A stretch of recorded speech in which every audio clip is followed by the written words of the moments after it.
What's Think up, I'm guys? live? Let me go check my YouTube stream. Yeah. Welcome, everybody. The title says it all. Title Really? says Go it on. all. Watch Accent go live on my other channel. This is not coming up in my live. Oh, no. Please. Oh, yeah, I am. Okay, cool. Welcome, New everybody. avatar is Gotta out. make- Let's rank. Make sure I don't dox Okay, my mine's- email address. The only thing I want to do is go into the stream and... Oh, no. I don't need to. Wow. Yeah, I need to go into the stream. Yeah, Bear I'm with ready. us, everybody. But I think this is already save changes. Sweet. Okay, Lily, get away from my keyboard. Thank you.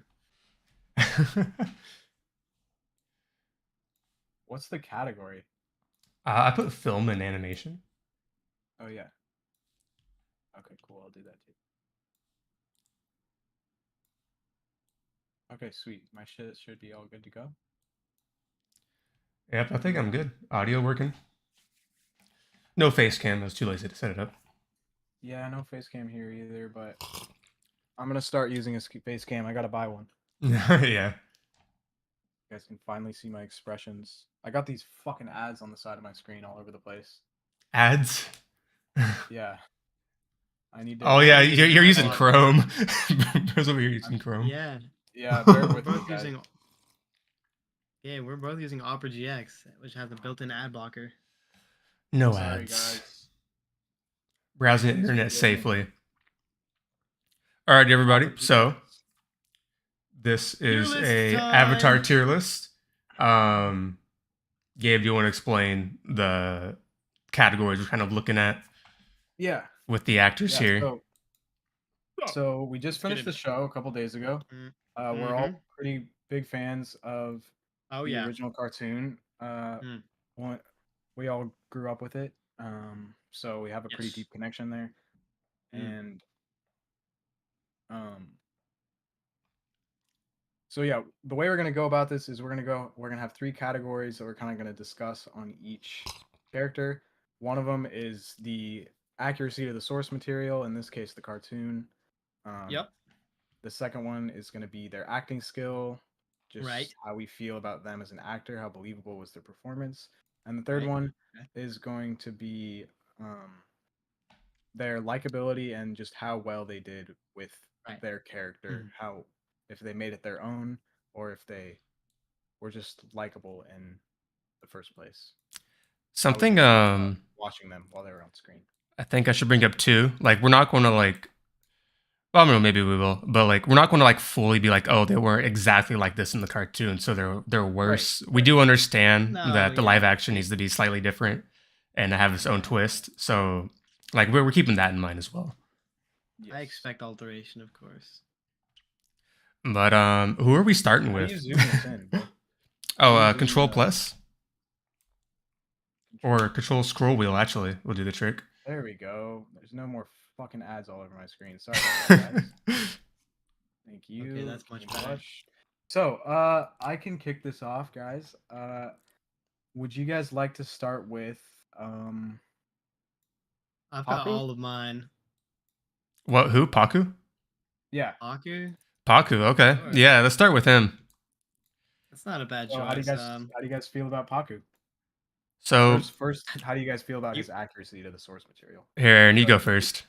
He was good. Oh, I think he was decent, but I think he was a little bit more like reserved than he was in the cartoon. Like he just honestly kind of found him more likable in this show than the cartoon. His character was more likable in the live action for sure, but I think he was meant to be dislikable. Do you know what I mean? For sure, which he was dislikable in this, but he had this like weird turnaround where all of his years of his, however old he is, all those years of feeling that women are inferior just kind of like went out the door, which but in this case it kind of that's kind of what I'm getting at when I will say too reserved. Like, he was kind of sidelined in this show as well. Like, we didn't really see a lot of him, which was kind of weird because he plays a big role in Katara and Aang's water building development in the cartoon. Right. That's true. Yeah, Poku. Acting ability. He did a good job. He was good. Yeah, he was believable. Nothing to like write home about. No choreography was good. Yeah. Choreography was good. I liked the fight. Yeah, he actually did pretty Katara. good. I'd say he did. I'd say he looks exactly like Poku. A or B. Yeah. He also looks exactly like Poku. I'm gonna put him in. I'm thinking C. I'm thinking or C. B. I'm thinking C. What do you guys, William? Yeah, I'm thinking there wasn't really a whole lot to go off of, so I was actually thinking B. Yeah, I'm thinking C. He did pretty good acting, but again, there wasn't a whole lot to go off of. But I did think he played Poku pretty well, especially with like the very limited amount of screen time he got. I'll give him B as well. I can agree with that. I'll throw him in the B tier there. Poku, not too bad. You guys ready for the next one? Yeah. Yes. Cool. Yeah, I am. So we did water. Avatar: The Way of Water. Let's transition to fire. Okay. The Way of Water, that's the movie, brother. So, wrong Avatar. Blue people movie. Oh shit. Yeah. Oops. Book of Water. Book of Water, that's what it is. So I forgot this guy's name, but he has a really long mustache and like the red hat, the old man. Oh, the priest temple guy. I think we know his name. Yeah, he's just a temple man. Yeah, so there's really not a lot to talk about with him, but I thought he killed it. He was actually cool. He actually ate it up. Yeah. Is he in the comic or in the show too? The cartoon? I would say so. There's like a lead guy in the priest temple that kind of looks like him. Right. Okay. I'd say he ate it up, bro. Low key. Regardless, I thought he was a good addition to this show as an individual character. Yeah, I liked his. Was good. I liked him. He had a bit of a menacing personality. Yeah. Yeah. Moment with Zhao, where he kind of just like got into Zhao's mind a bit and like planted a seed. They kind of developed into what we obviously saw. What'd you say? Nah. Resume, brother. Come on. Yeah, I have no complaints. Cool. Like nothing really good or nothing really bad either. I'm gonna put him in B tier. Yeah, I'm gonna do B tier as well. Because he's fair. I definitely think he did a good job in his specific role that he was doing. So that's enough to get him in a B tier. I would have to agree with that one, good man. Good sir, good gentleman. All right, for the next one, I think we can all throw the Cabbage Man in S tier. What do you guys think? Obviously. Yeah. So I mean, he was good. He played the cabbage guy. You know, he was good. Yeah, I think he was a little mediocre, honestly, in my opinion. Could have been better. I don't like how they built up to the cabbage trope. Yeah. They kind of like they blue balled you like 4 times and then they did it and I was like, oh, okay, this is kind of silly. You know what the cabbage thing is? It's the equivalent of hello there. You know what I'm yeah, it is. Like, it just kind of became a meme to where like you're kind of expecting it the whole time, and then when they actually do it, it's like, oh, he did it, and then it's I think they tried too hard. Self-aware of it. Yeah, they were. Self-aware it was a meme, and they were like, let's just kind of play with it, and like it didn't live up to the hype at all. I think that leads it to C tier or maybe I'm going D tier. Yeah, like the actor did a pretty good job, but even then, C tier I think is I think C reasonable. I think C tier is generous, honestly. Yeah. I honestly do too. I'm like close to D tier just because the more we talk about it, the more I'm like, Yeah, it was cool, but there wasn't. I don't know. I might move it later. I'm gonna leave him a C for now. I'll do the same. So, we only have 2 airbenders, but we'll go ahead and do Gyatso right now. Yeah, Gyatso. I honestly thought Gyatso kind of killed it. I think Gyatso I agree. Made it up as well. I really liked Gyatso. He had a lot more of a memorable role than what I remember him in the cartoon. Well, he's not really even in the cartoon. That's what I'm saying. Which is kind of crazy. Yeah. That's what I liked so much about his addition. Like, and I think his actor did an incredible job as well. Great acting. No complaints there for sure. Yeah. Honestly, he matches the Gyatso in the show. I would say. I feel like his personality aligned with the one in the show very well. And all the extra stuff they added, it felt very natural. It did feel very natural. I'm thinking of a solid A tier for him. Yeah, I'm thinking that too.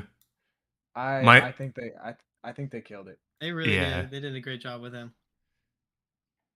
Yeah, that's a solid A tier for me. We'll swing back around to water. Let's go with. We gotta knock some fire benders out. There's a lot of them. There are a lot of fire benders. We'll do 2 firebenders after this. But guys, what's this guy's name again? He's like the leader of the Northern Water Tribe with the little goatee. Oh, I forgot his name, but yeah, he's the father of what's her name? Moon Girl. L or something, right? Lue. Yeah, something like that. We all know by looking at him. What do you guys think of him? I don't really remember. I kind of forgot about him, to be honest. Cartoon, but he was kind of, yeah. He doesn't really have a role in the cartoon besides just being this girl's dad. Right. I think I'm gonna just. What do you guys think? C tier. Yeah, and if we're gonna do that, we'll move the Cabbage Man down to D. I already am. I'm way ahead of you, brother. I moved him down to D already. I'll do the same. Yeah. Like, there's not much to say about him. He was cool. He had awesome fight scenes. He was a good actor. He was there. He did have a cool choreography, like a I forgot about that. That was really cool. Actually, I want to move him up to B. Well, that's what I meant. B, yeah. Yeah. Okay. Because he was a good actor, I would say. He had cool fight scenes. He was a good actor. Honestly, yeah, I'm gonna put him in B. He didn't feel weird. I'm putting him in B, but I'm leaving Cabbage in D. Agreed. Cabbage D. Okay. Okay. Alrighty, fire. What's this girl's name? The one with the pink, Azula's friend? I forgot her. Ty Lee. And the other one's Mei Mei or some shit. Yeah. So. To be honest, I didn't really like her. She didn't. She was a background character. Job. She was just a background representing character. Ty Lee as well. Like Ty Lee's. There wasn't a lot. Just a little bit. Play devil's advocate. There wasn't a lot for her to go off of. Yeah, didn't really have there definitely wasn't, but it was like the writing did not do her any favors. But I feel like even in the cartoon, when there wasn't a lot to go off of with Ty Lee in the beginning. Yeah, you're right, Aaron. Know who she is. Yeah, but she has that Ty Lee attitude. Eccentric. Yeah. She has a very like memorable personality. Exactly. She's the opposite in the live action. Honestly, I'm thinking D tier for her right now. I'm putting her in F. Yeah, I'm putting her in F because I don't think we've seen enough of her yet. I'll give her the benefit of the doubt on that. She's too small of a character. I guess so. Yeah, D makes sense. Okay. Yeah, but you're right. She wasn't a Ty Lee in the cartoon, which doesn't mean it's a bad thing, but at the same time, like, why was she even there to begin with? Yeah, exactly. Right. And the cartoon, as dislikable as a character as Ty Lee is, I really like Ty Lee, to be honest. She's a very fun character. I think she's pretty cool. Right. And then there is a certain character that may be getting the F tier treatment that has a little bit of a bigger part. Brother. Yeah. But we'll do Mei Mei. Do you want to do Mei again? Do we want to do Ty Lee and Mei? Just do both of them? Yeah, fucking get them both out of the way.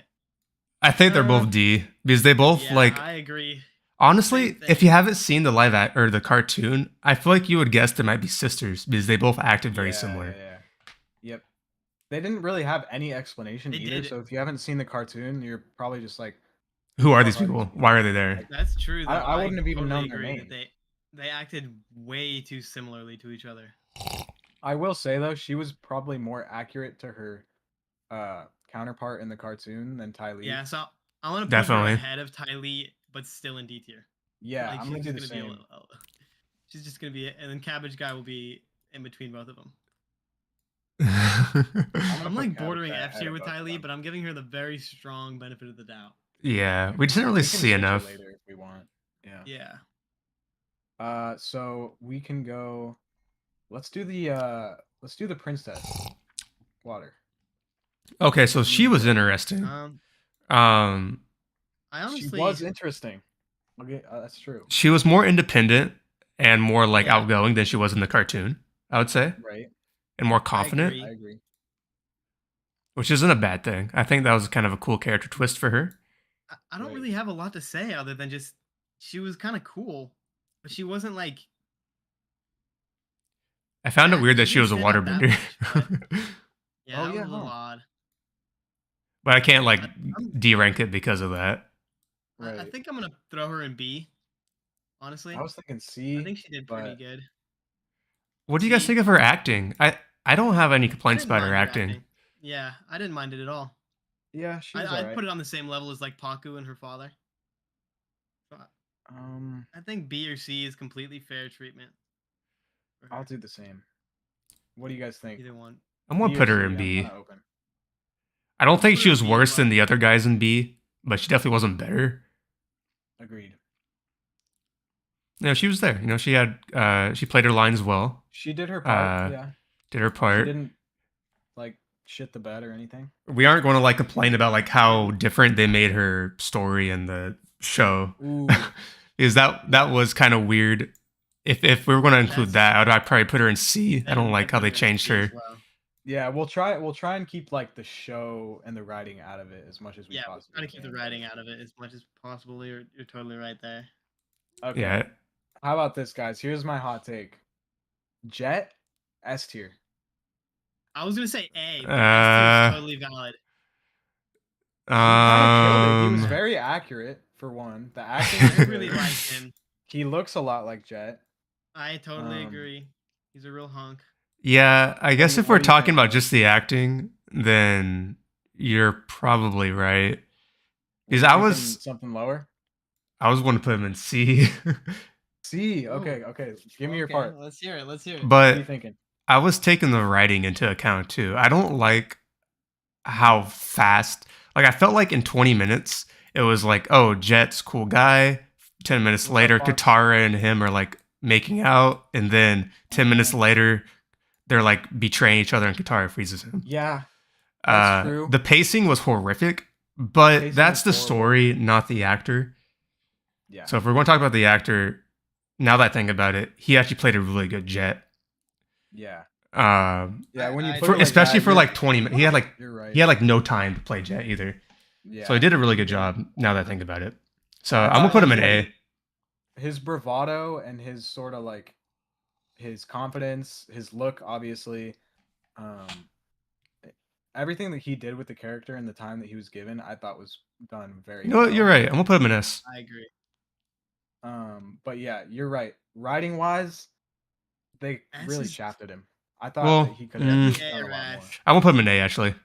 Bring back down to A. Yeah, I'm totally cool. Feels a little bit generous, but yeah, I was just kind of trying to like.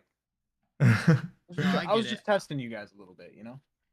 I think I'm putting him in high A though. I'm putting him above. We'll do an episode tier list after this and complain about how awful the writing was. Yeah, that one we can do. I don't know if I'll put him above Gyatso, but I definitely put him in the same little. Yeah, I am thinking though. The more I think about this, the more I'm like, could Jet have even been any better? No, he couldn't have. I think he actually did really well with the part he had. Yeah, he played Jet really well. Good acting. That's kind of how I feel about Gyatso right now too. Yeah, same. I'm keeping him in A. My headphones died. Yeah, S is sacred. Yo, Aaron's headphones dead. That's a fat L. Aaron, can you just to my brief intermission here, guys? Brief intermission. Do we have an ad roll we can play? No, yeah, I can hear you guys. To our one viewer. Hi, Fox. Oh, Fox, I see you there. Welcome. Hey, Fox, yeah, bro. Just wait till the end of the stream, and we can do that. Hold on. All right. Hang on, guys. Let me fix my technical difficulties here. I'll see who we're gonna do next. We can do. Who the fuck is this? I don't know who that is. What's next in the coloring? We did water. Jet's not a color.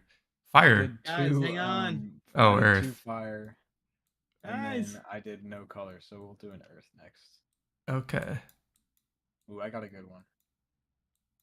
Wait, guys. What, Aaron? Can you hear me?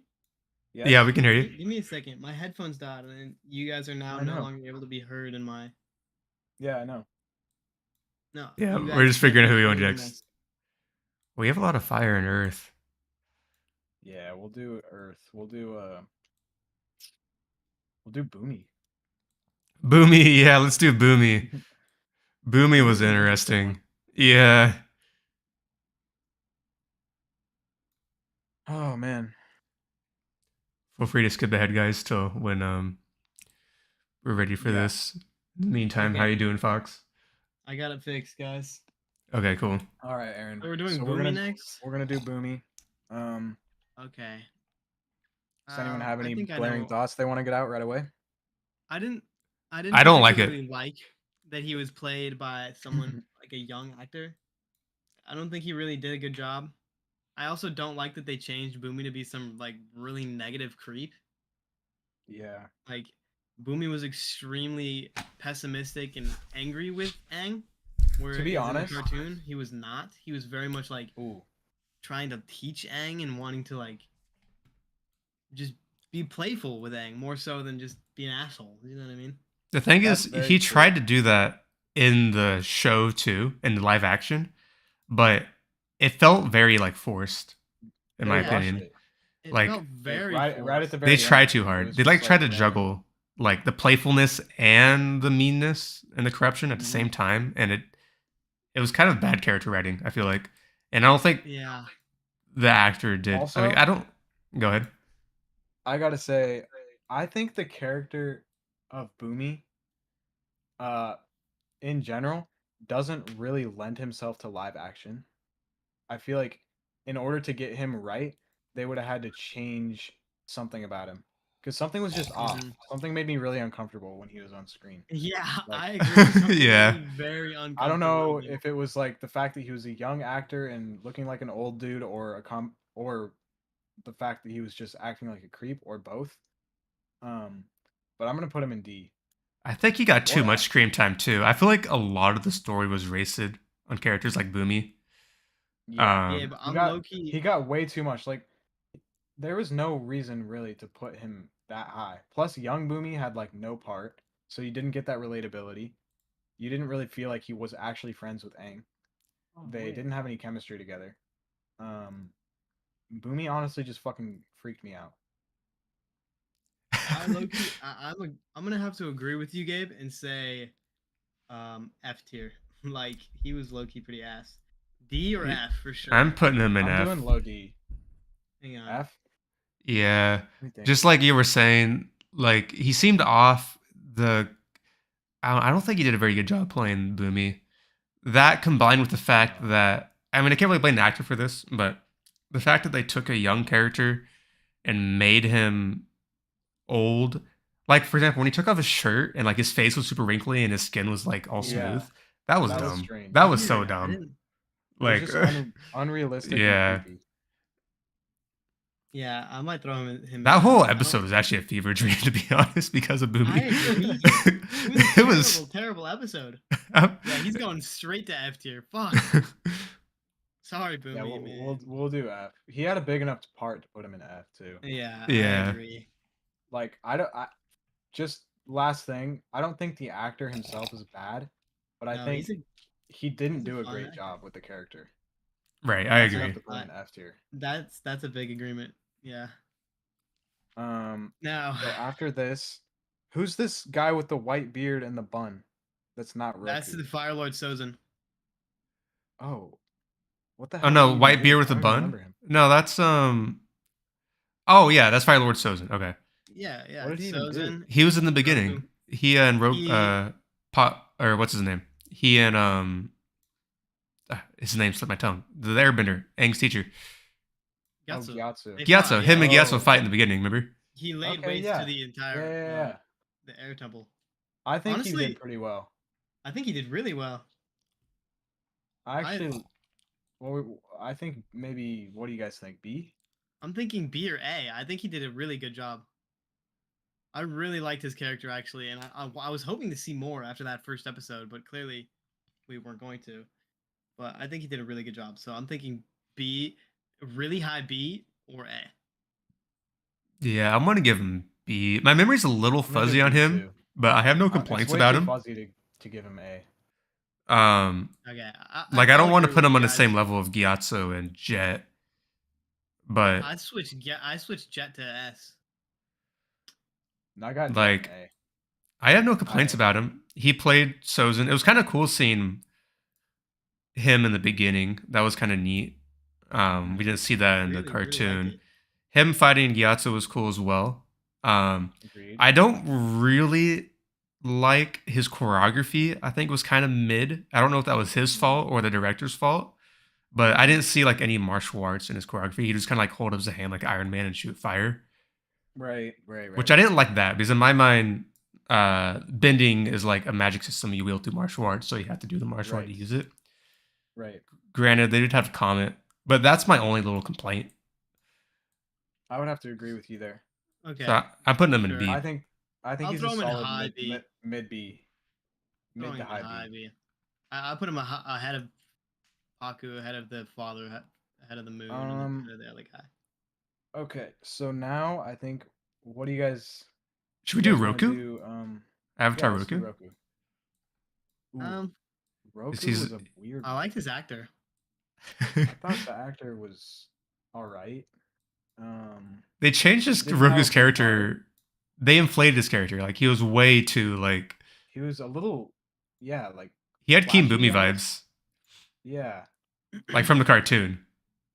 King Bumi vibes. Yeah, he played a better King Bumi than. Yeah. He was a better Bumi than Bumi.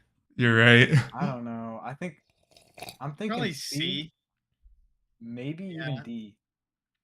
I liked the other avatars a little more than him. Yeah, I did too. Maybe I don't know. Was there even enough to put him in D? Like he didn't really do anything negative. He just didn't really give me Roku vibes. He was also had like 3 seconds. In the cartoon is like really wise and like likable, and this guy just I don't know. He didn't really give me. He felt kind of. He didn't remind me of the Roku of my childhood. You know what I'm saying? He was very awkward. Do you know what I mean? He was awkward. Yeah. Weirdly. I'm thinking C is fair for him for now. I'll do C because I don't have too much to complain about him, but yeah, there's not a lot to go off. Anything positive to say about him, Yeah. I'm just gonna give him the benefit of the doubt and just. He's average. Put him in the middle. He goes next. Okay, so now you guys want to do the young crippled child? The young crippled child. I forgot what his name was. Yeah, what's this guy's name? I don't know, but all I know is that he was the worst actor in the show, bro. He's going directly to F tier. He's going straight to F tier, bro. That's 2 Earthbenders in F tier and 1 in D. I'm sorry, bro. Every time this guy said anything, I was like, no. I'm not buying it, bro. I feel like your name is like John Smith, Yeah. Yeah. And you live in Los Angeles, California. He was very filler. He was just not needed. He was not believable. His acting was poor. I'm sorry. He just didn't have chemistry with Aang. Not a lot of people did though. That's his chemistry with Aang was very, very poor, and his chemistry with Aang was supposed to be very good in the cartoon. It was like they were supposed to be best friends. Like, yeah, we're both flying. La, la, la, la.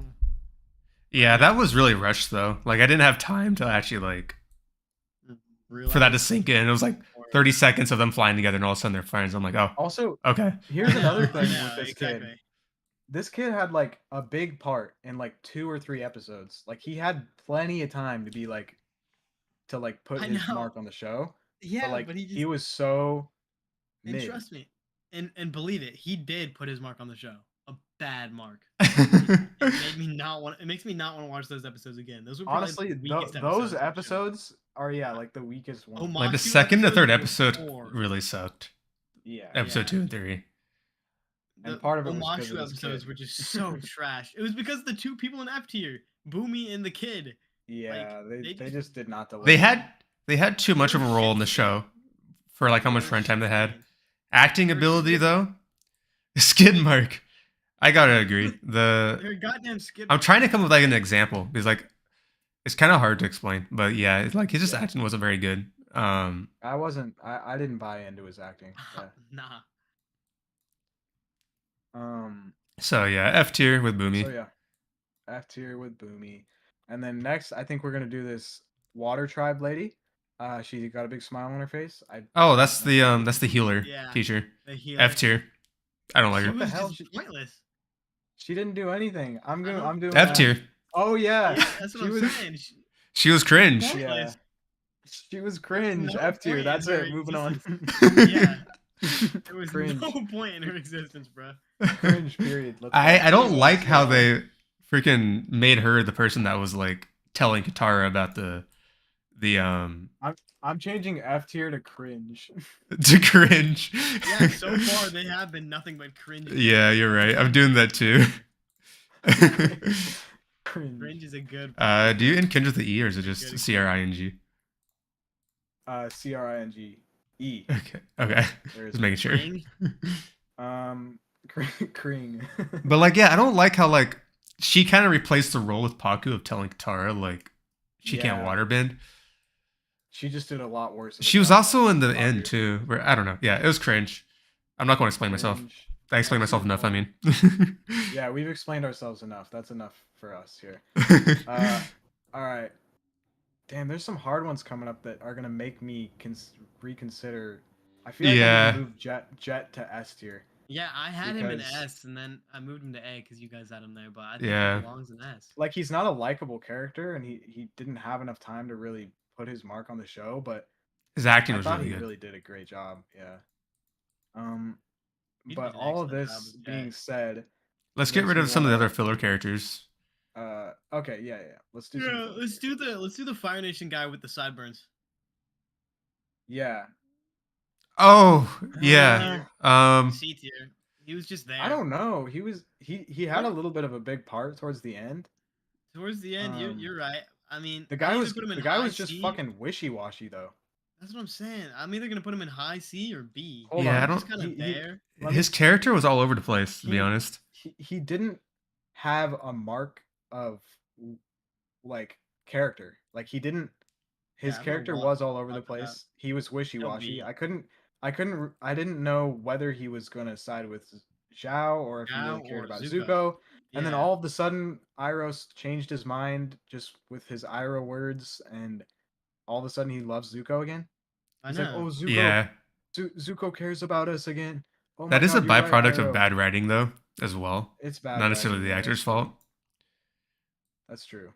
The guy didn't do a bad job. I feel like there's something to be said. All the actors, I think, were greatly challenged by the script.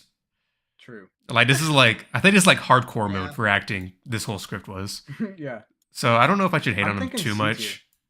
Yeah, I'm thinking that too. I mean, because I do want to give him the benefit of the doubt, but he definitely wasn't good. He wasn't memorable. Is my problem. Like I kind of barely remember scenes with him in it. I remember the scene where and he's in it a lot. Is the thing. Yeah, he is in it. The scene where he was talking to Iroh. Actually, you know what? I'm putting him a D tier. He's in it too much. I just remembered something. I just realized just because his emotion was all over the place, like sometimes he'd be really angry and other times he'd be really chill. His character felt very inconsistent. Like I don't feel like the actor really embraced this guy. Although I don't really know who this guy's supposed to be in the cartoon. Yeah, so I don't know who he was supposed to embrace, but I don't know. I'm putting him in D. He definitely didn't make him his own. You know what I'm saying? Yeah. He wasn't able to like grasp his character. I feel like in a good, like if he were really owned the role, he would have had a little bit more of a lasting impression on us. I agree. You know what I'm saying? I think what it was is the actor just played the character. It went by the wayside. He played the character true to the way the script wrote the character, and that's just about that. Yeah. About it. Like I don't even think the script writing for him. Very black and white. Very poor. Very black and white. That's it. Yeah, in the script it just says like in the brackets, pick your emotion for this line. We don't know. Yeah.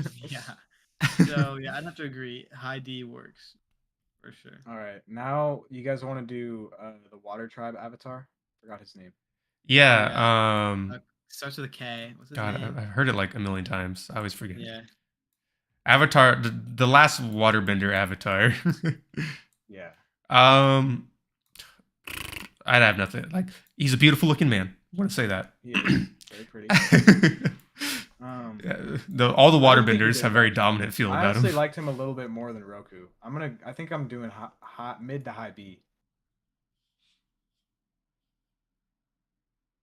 What was his acting like? I'm trying to remember. It's kind of slipping my mind. To be honest, it was very blank. He didn't really have much of a personality. His name's Kuruk. Kuruk, yeah. That's right. Yeah, he was very blank. He definitely carried himself in a very Avatar-like way. You know what I'm saying? Yeah, like he felt like the Avatar when he was on screen. You know what I'm saying? Yeah, he did feel like the Avatar. He's very affirmative. Or affirmative, is that the word? Low B or C, but higher than Roku. I'm putting him with Roku.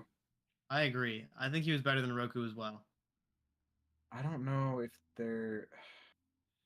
See, it's the same thing with Roku, though. There's not really a lot going on. He was like in the show for like, honestly, like 60 seconds. Kyoshi in there too? See? No. Yeah. I think Kyoshi was cool. I was thinking the same thing, actually. She was cool? Well, Aaron, you give your thought?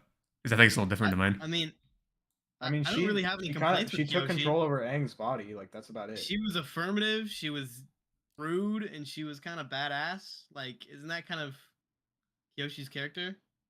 It is, yeah. And her actor was cool, or her actress.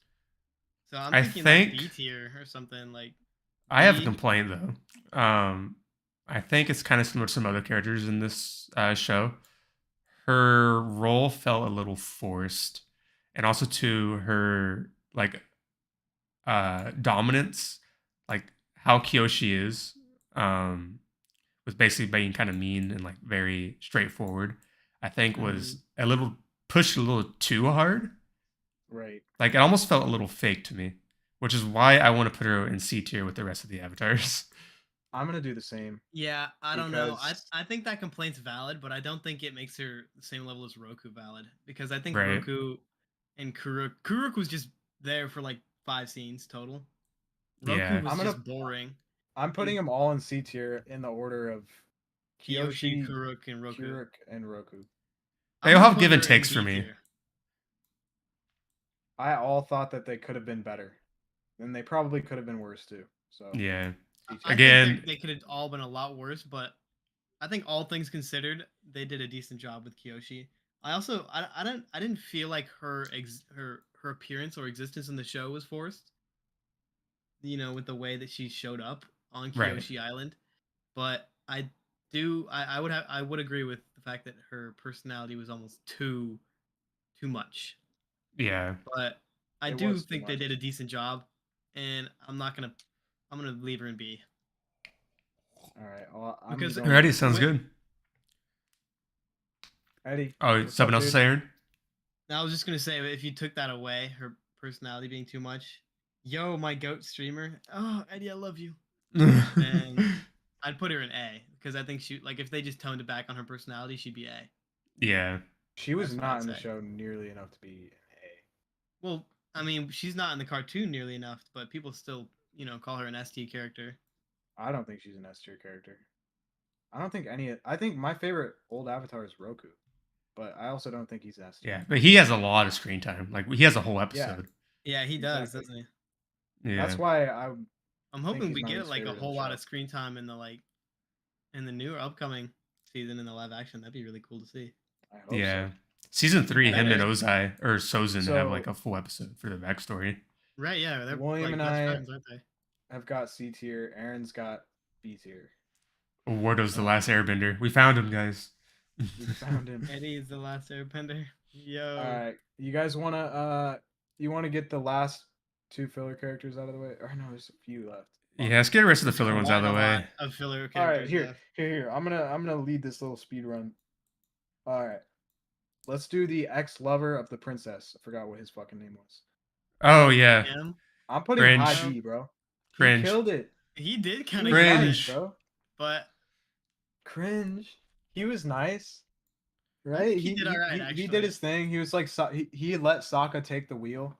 You know. He did. He was like, "My time has come, Sokka. It's your turn. You take the wheel, bro." And he had some good action scenes too, right? he did have some cool action scenes. I liked his character. His character was like he was the action character, you know, in your average action. Did he have a good fight scene too with the father guy? The choreography. I think he was having some good hand-to-hand combat. Yeah, at the end. You know what's funny about this guy? His role is backwards in the show. He's like mean and kind of a bully to Sokka. Oh yeah. He actually infiltrates the ship with the Fire Lord or with old armor from the Fire Nation. Do you guys remember that? And Commander Zhao just like eats him off the ship. Yeah. Remember that? They made him a lot more likable in the. They did. He's a lot more likable in this. Maybe since his character is not very true, we throw him in like low B or high C. I won't put him in B. You guys changed my mind. He actually was cool. There's nothing to complain about him. Really. I think this is like one of the times where we can look at the way that they changed this character and be like, okay, that was a good change, a positive change that like I think benefited the show. Which I do most like. Of these characters didn't really have that. The best part for him was when he said to Sokka, he was like, "Protector" or some shit. Like that was cool. I really like that. Yeah, he was a cool guy. Oh, before we go on to the next one, I want to answer Widow's question real quick. Is the show as good as the cartoon? Oh God, no. Hell no. Nowhere close. It's like 2% of what the cartoon was.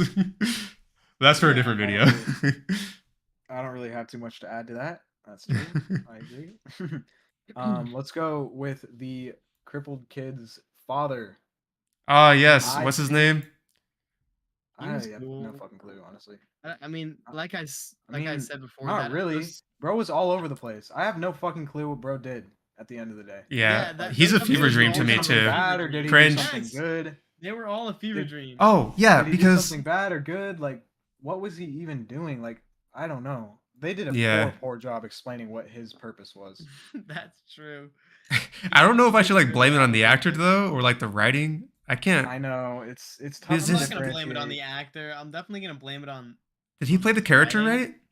But his character. I don't even know. I will say the guy as an actor did a good job. Like, he played a good character. I kind of want to put him with the guy with the sideburns. I agree. He's going high D. Because I feel like there was potential, but the writing just really, really gave him the short end of the stick. What do you think, Aaron? I agree. I don't know. Because I guess his acting was pretty good. I mean, I felt his emotion, and he was just kind of bullshit. His character was dumb, but I think he did good with what he had. Pretty good anyway. I liked his acting. He was a very sweet guy, you know. Yeah. He was likable. He was a likable person. His son. But he was a likable guy, but he was just so all over the place. It's hard to judge things like this because like half of the problem is the terrible writing in the show. Exactly. Like he didn't. But that is part of it, right? Yeah. That is part of the character. The way they wrote him. They were trying to portray some sort of like a redemption arc with him being like, oh, he's a good guy now. All within like 24 minutes. Nah, like 24 seconds. Like all I remembered his redemption being was him saying like, "You're right. I have to rat on the Fire Nation," and then he shows up at the end with all the guys next to Bumi. Yeah, it was cringe. He still ended up making those blueprints for that Fire Nation weapon. Yeah, and that's what Zhao used. Like, it was kind of pointless. Way too rushed. Yeah. Anyway. I don't know. D tier? High D? Okay. High D, yeah. That works. And then I'm going to go to the grandma. I Cringe. think she's fucking low cool. D, bro. Nah. She did not capture my... Like, the grandma in the cartoon is like... Yeah, no, you're right. She's like sweet. She was there for monologue. Gave me like she was a monologue character. Yeah, this grandma monologue was like she was a monologue narrator. She was the damn narrator, bro. She was like the dungeon master or something. It was goofy. And then she was add all that into like hella creepy vibes with like weird facial expressions. Yeah, that's like no. Remember, they would say something and she'd like come around the corner and be like, he's the Avatar, and like she would disappear back around the corner. Awful. I will say this actress needs to like try her luck in horror movies because so creepy. Bro, someone needs to cast her as like the next. Is that fucking, why she's like, in D tier? Because she did a good job being creepy? Like fuck, maybe we she's should not throw her supposed in to be cringe creepy. tier. She's supposed to be endearing and like. That's what I'm saying. Like the wise grandma. Like, remember when they had her say the intro a second time in the first episode? Yes. She said the full damn intro. Yeah. That word this for takes word. us back to what Like, William what? said. She's like literally she's the dungeon monologuer. master. Yeah. She's going in cringe tier, bro. I'm going cringe too, bro. I'm going straight to cringe tier. She was cringe for sure. All right. Last real 2 filler characters. The Earth King grandma lady, right? The Earth grandma. She was good. Kyoshi mama. I liked her. I really liked her, actually. Wait, I'm trying to think. So she was my chilling. 2 cents.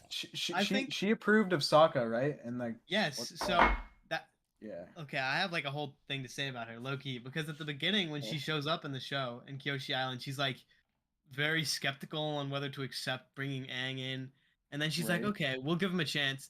And then you can see throughout the whole period of being on Kyoshi Island, she like sees Sokka and Suki, and she like smiles, and she kind of likes it, which is so unheard of in that generic situation where the unknown guy gets with the daughter.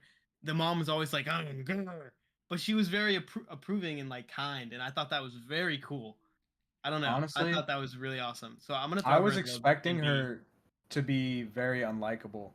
Me too.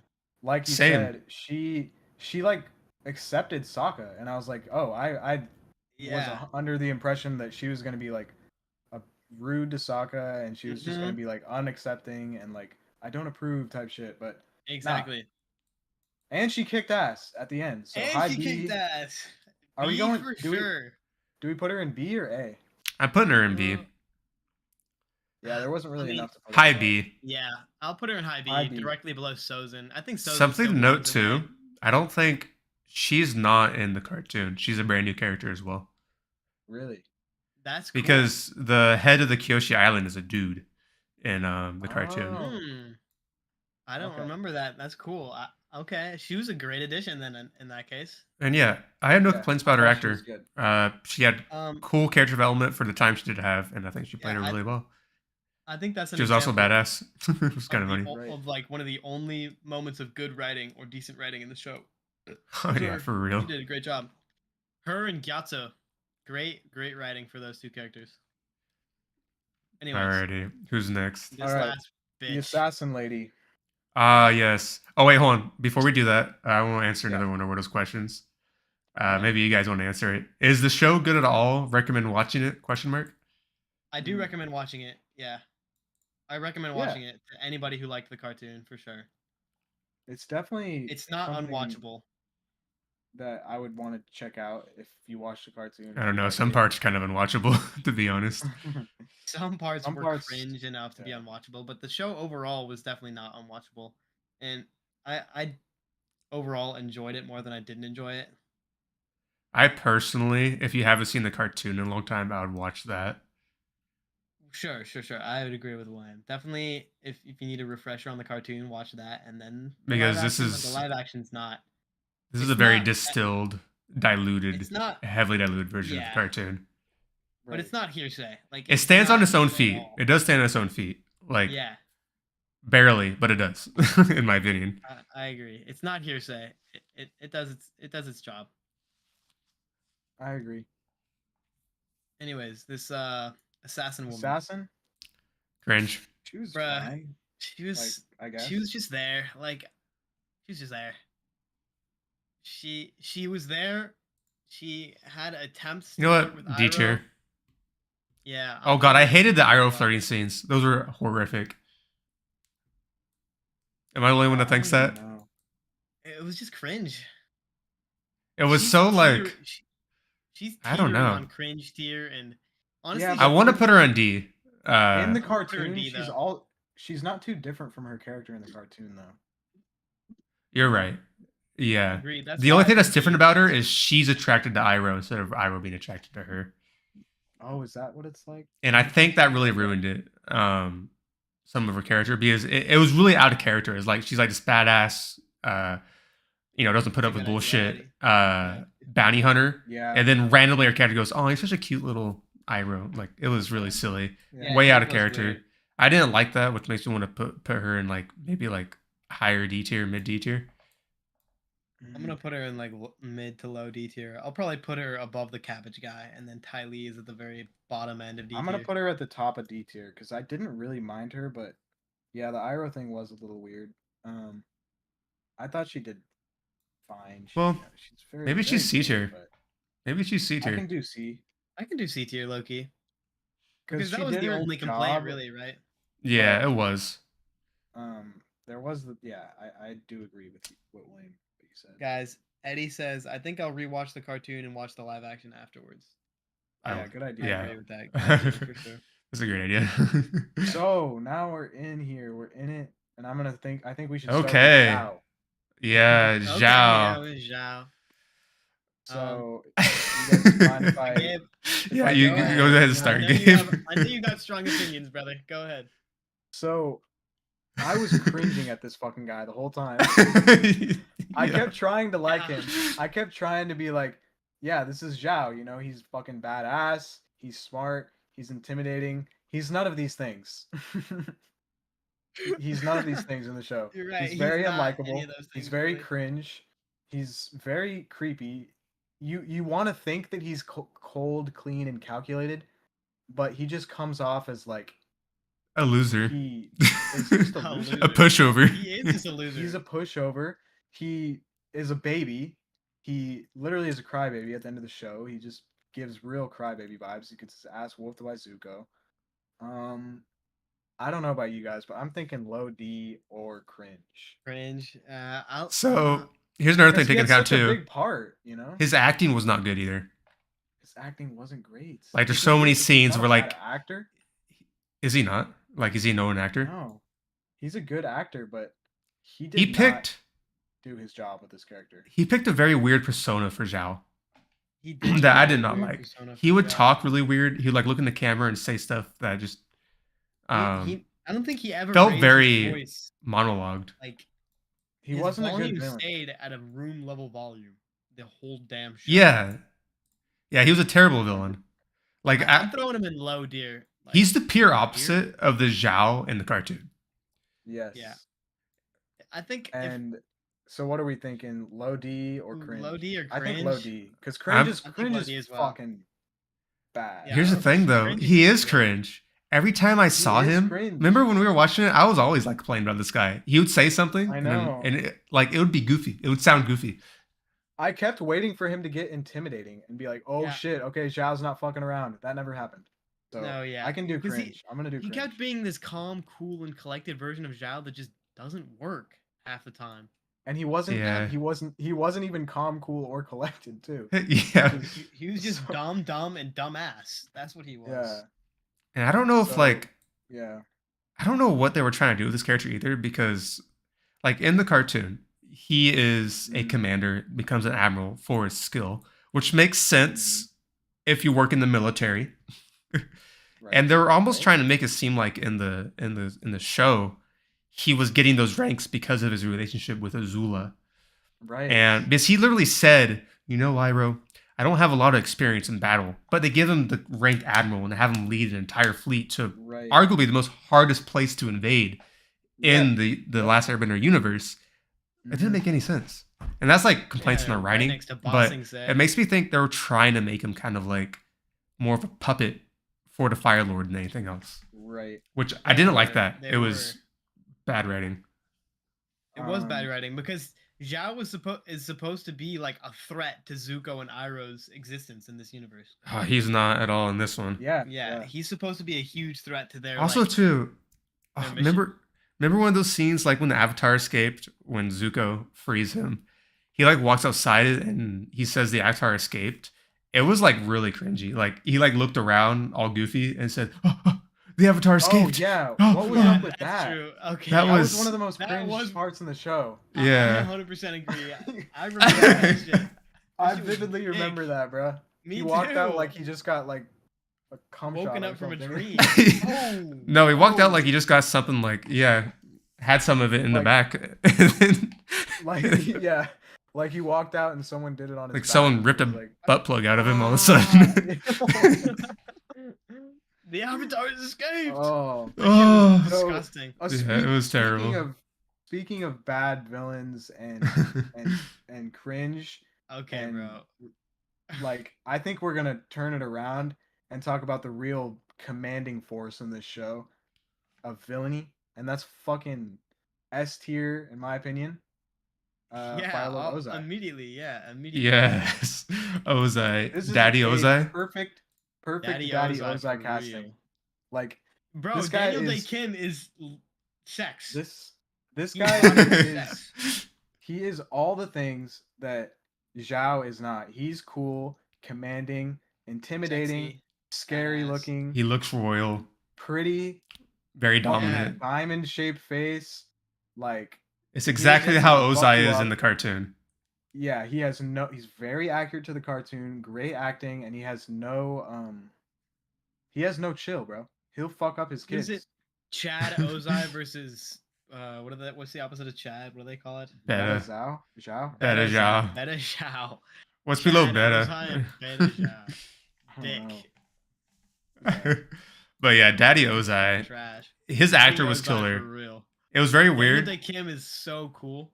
Daniel Day Kim's a great actor. It was kind of unique seeing much more Ozai in the live action, but I think he did it pretty well.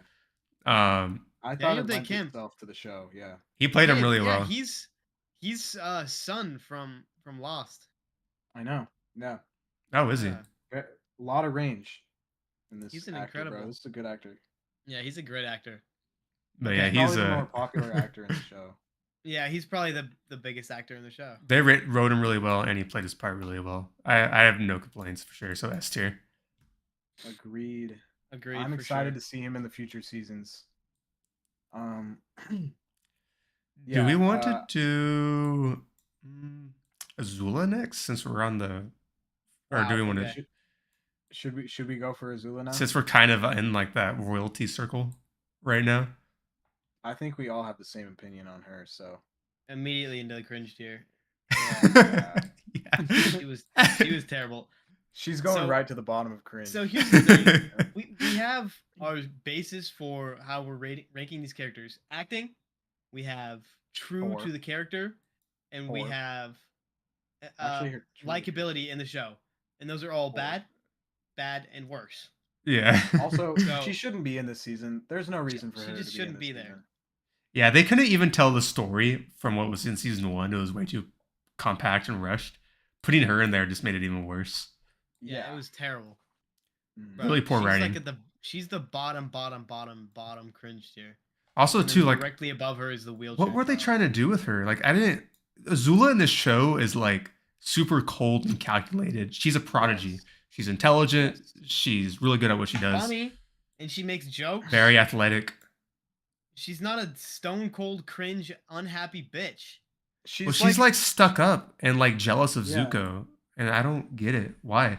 She has Ozai's like, like evil, but she has like a, her own sort of like confidence that she owns in the cartoon. Yeah, she really does.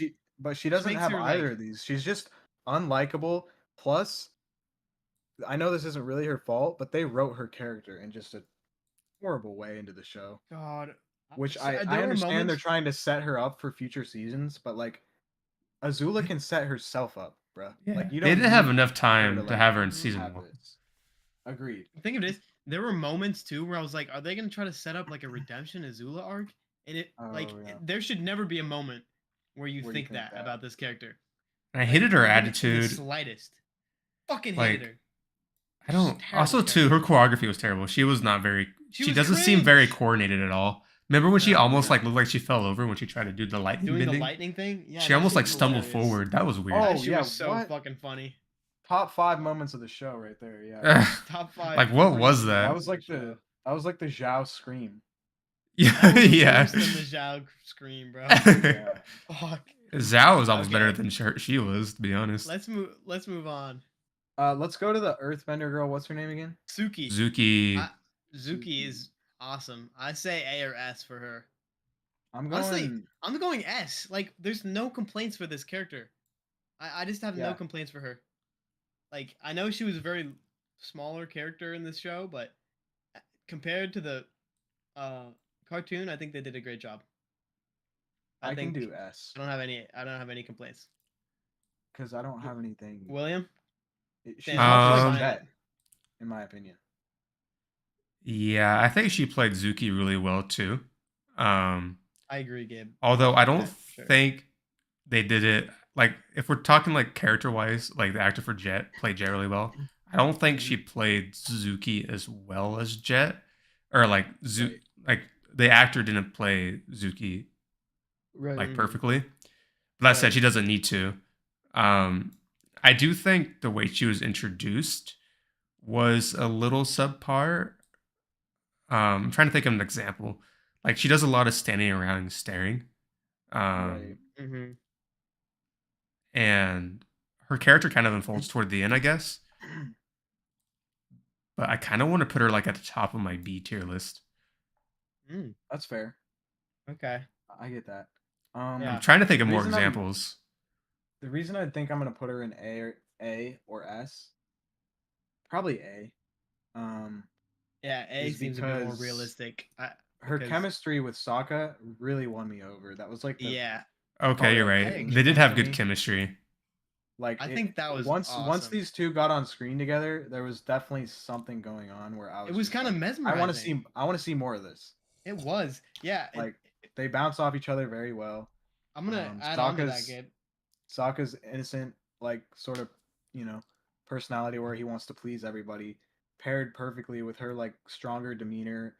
You could tell that she was kind of fascinated by him, being a dude and being from like out of what she's used to, being foreign. And I thought it was very endearing, and I think so she did too. a good job at portraying that. Yeah, it was just like another moment in the show where it was like, this is good writing. Like I want to watch more of this show just because of these two characters being on screen.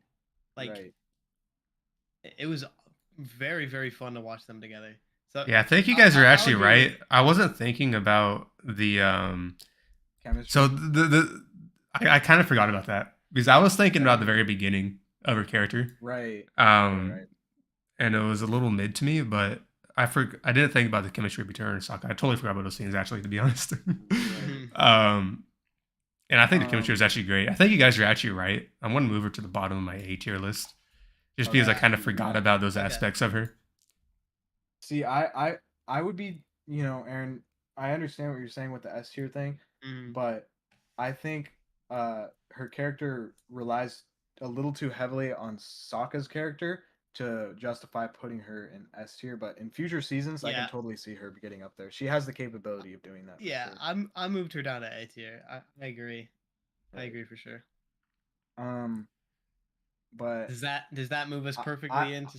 I think we gotta go to our boy here. Sokka, that's exactly what single-handedly Sokka. Show. Yes. Can he get his own tier above S? He like this guy, man. Yeah, I'm gonna make his own tier just called Sokka Goat. Sokka tier. Sokka tier. Like Sokka carried the show. Like for how horrific the writing was in this show, he did a phenomenal. This guy's a talented actor. He's incredible. He's so good. He is a talented actor. It's gonna be Pink. His personality fit Sokka perfectly. He was funny actor. And cringy at the same time. It was great. It was great. Yes. One thing I loved the most was how they changed his character. I think they did an incredible job with that. Like, he's now has a more centerfold presence on stage instead of like a side character, comedic relief type of character, which is what he was for a very long time in the comics cartoon. And I love that they put him in a more.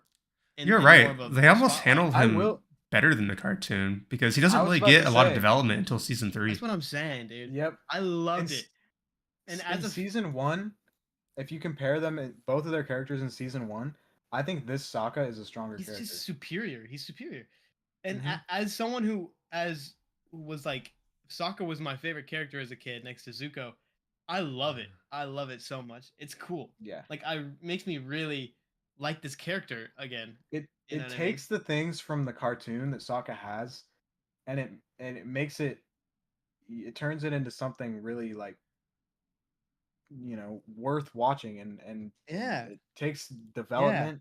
There's a lot of development that goes on that like I feel like they could very much continue doing throughout the seasons. I agree. I honestly wish he was the main character.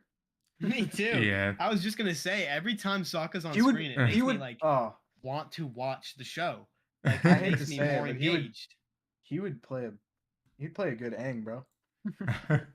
If he was I want to show some of the screenshots we took of his face. This beautiful man's face. Yes. This good idea. Here, guys, check this out. This is our just streamer mode's enabled. Okay, so I can show this. Yeah, look, we were taking screenshots of his face while watching it. It's beautiful, man. This is I'm scared to show too much because this is this is VC, guys. We're big Sokka fanboys now. Stays in VC. We love. Oh my god. But yeah, he was a great actor, great facial expressions. I mean, just look at my thumbnail for the live stream. Fuck.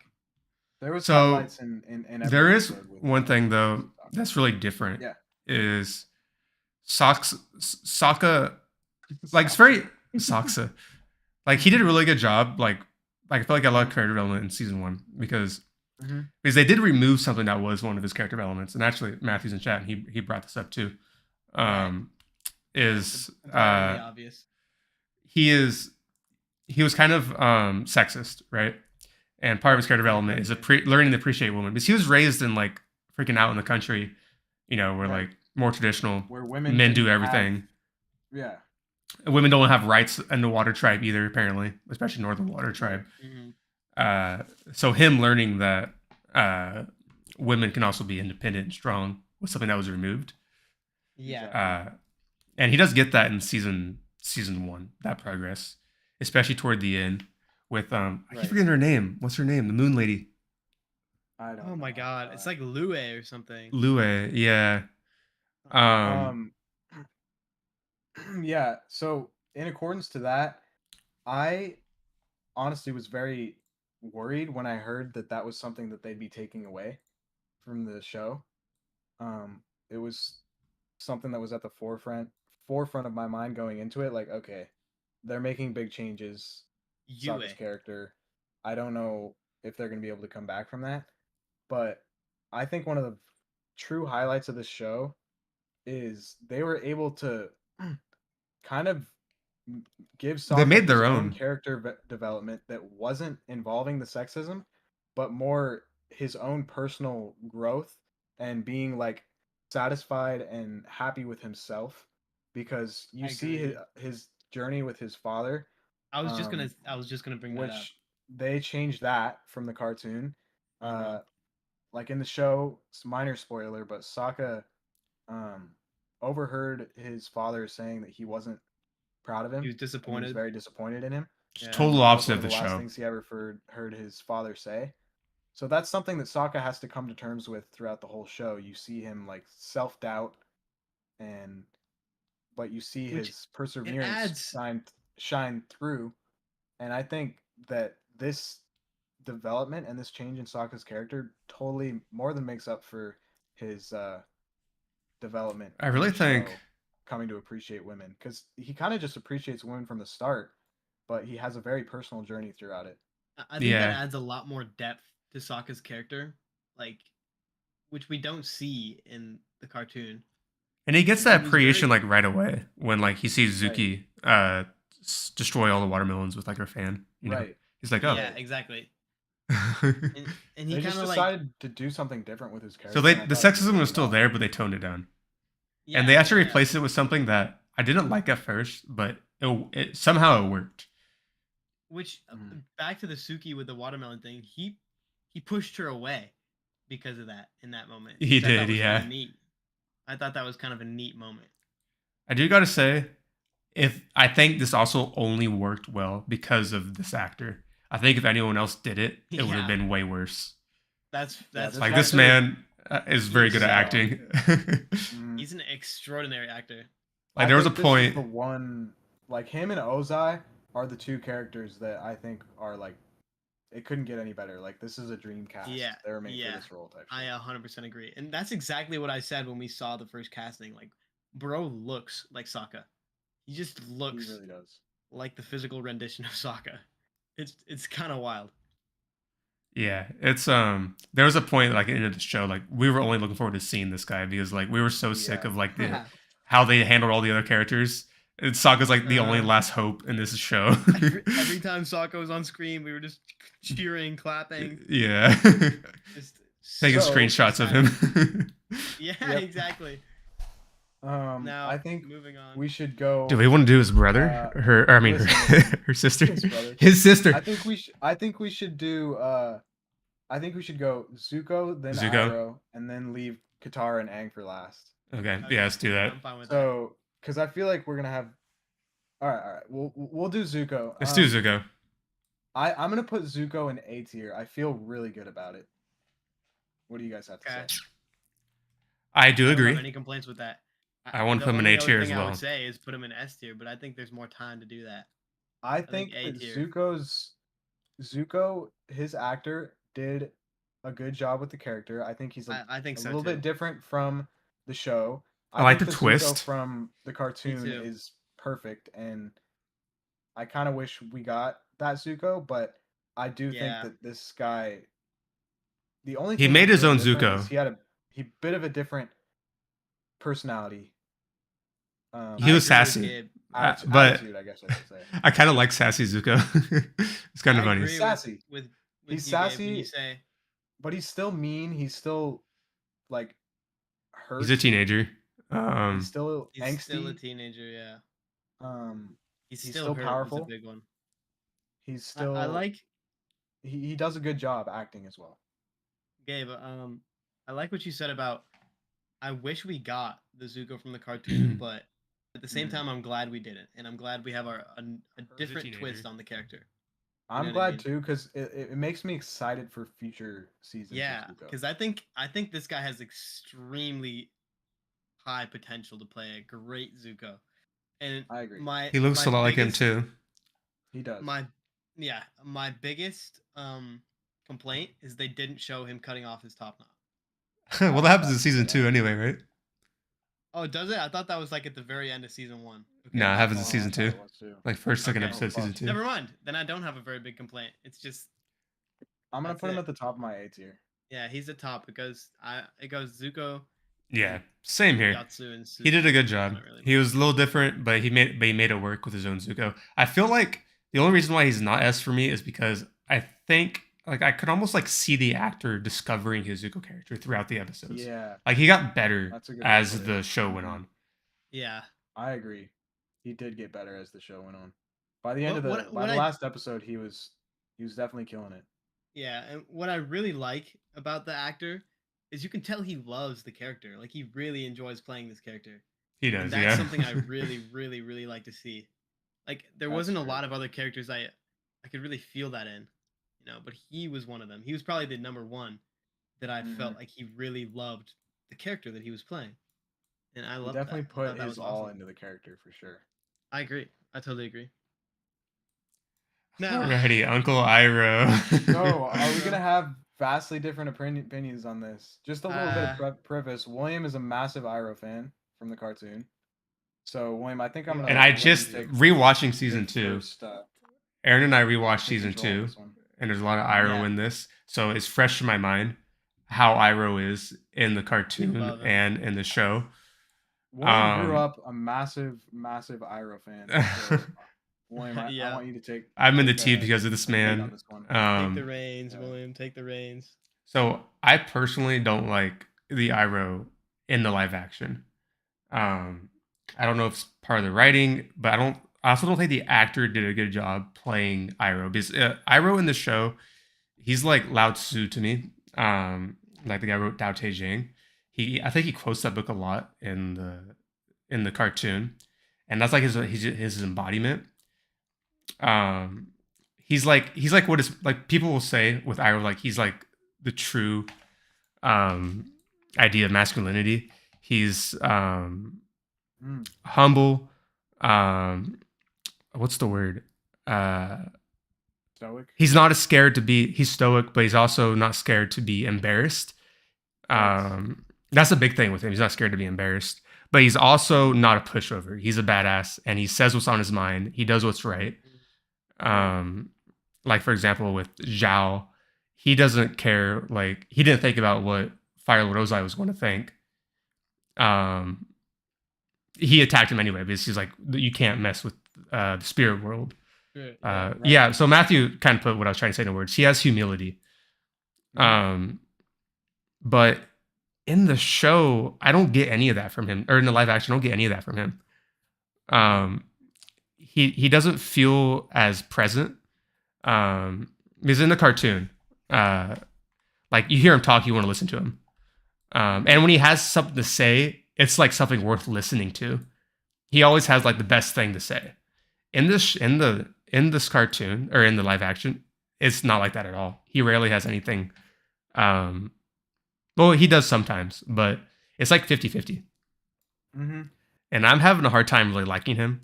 I don't think the actor did a good job at portraying Iroh either. Obviously, the voice is... I love Iroh's voice, but I can't hate the actor for that because, he's English, speaking English.